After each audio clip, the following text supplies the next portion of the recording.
এবারের অস্কার কি তাহলে সিনার্সময় হতে যাচ্ছে? অস্কারের ৯৭ বছরের রেকর্ড যে এরই মধ্যে ভেঙে দিয়েছে ব্ল্যাক প্যান্থার খ্যাত পরিচালক রায়ান কুলগারের সিনার্স।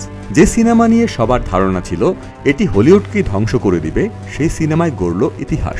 রায়ান কুলগারের এই সিনেমায় প্রায় ১০ কোটি টাকা বিনিয়োগ করায় ওয়ার্নার ব্রাদার্সকে অনেকে পাগল বলেছিলেন, কিন্তু সেই সিনেমায় হয়ে উঠল যুক্তরাষ্ট্রের ইতিহাসে ১০ম সর্বোচ্চ আয় করা R-রেটেড cinema.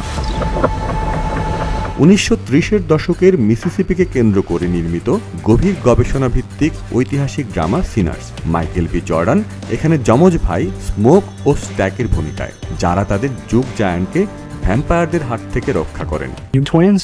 Nah, we cousins. Sinners কোনো একটি নির্দিষ্ট ঘরানার নিয়ম মেনে চলে না। একদিকে এটি হরর সিনেমা, অন্যদিকে ব্লুজ সঙ্গীত নির্ভর মিউজিক্যাল, আবার একই সঙ্গে গ্যাংস্টার থ্রিলার। ফলে দর্শকেরা হলে ঢুকেই জানেন না গল্প কোন দিকে যাবে। উপরন্তু সচেতনভাবে ধোঁয়াশা রাখার ট্রেলার দর্শকদের নিজে নিজে গল্প আবিষ্কার করার সুযোগ করে দিয়েছে।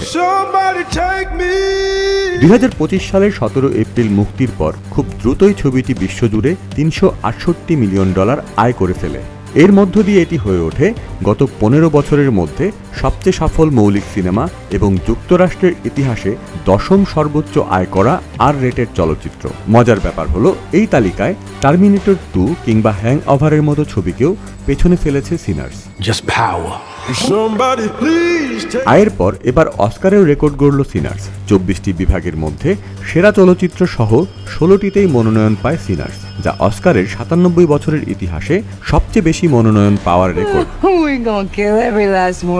২২ জানুয়ারি বাংলাদেশ সময় সন্ধ্যা ৭:৩০টায় যুক্তরাষ্ট্রের ক্যালিফোর্নিয়ার বেভারলি হিলসের স্যামুয়েল গোল্ডউইথ থিয়েটার থেকে সরাসরি ৯৮তম একাডেমি অ্যাওয়ার্ডসের চূড়ান্ত মনোনয়ন ঘোষণা করেন মার্কিন অভিনয়শিল্পী ড্যানিয়েল ব্রুকস ও লুইস পুলম্যান। ১৪টি করে মনোনয়ন পেয়ে এর আগে অল অ্যাবাউট ইভ, টাইটানিক ও লা লা ল্যান্ড এই ৩টি সিনেমার দখলে ছিল এই রেকর্ড।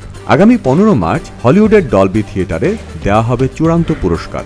এখন দেখার অপেক্ষা পুরস্কার জেতায় রেকর্ড গড়তে পারে কিনা সিনার্স।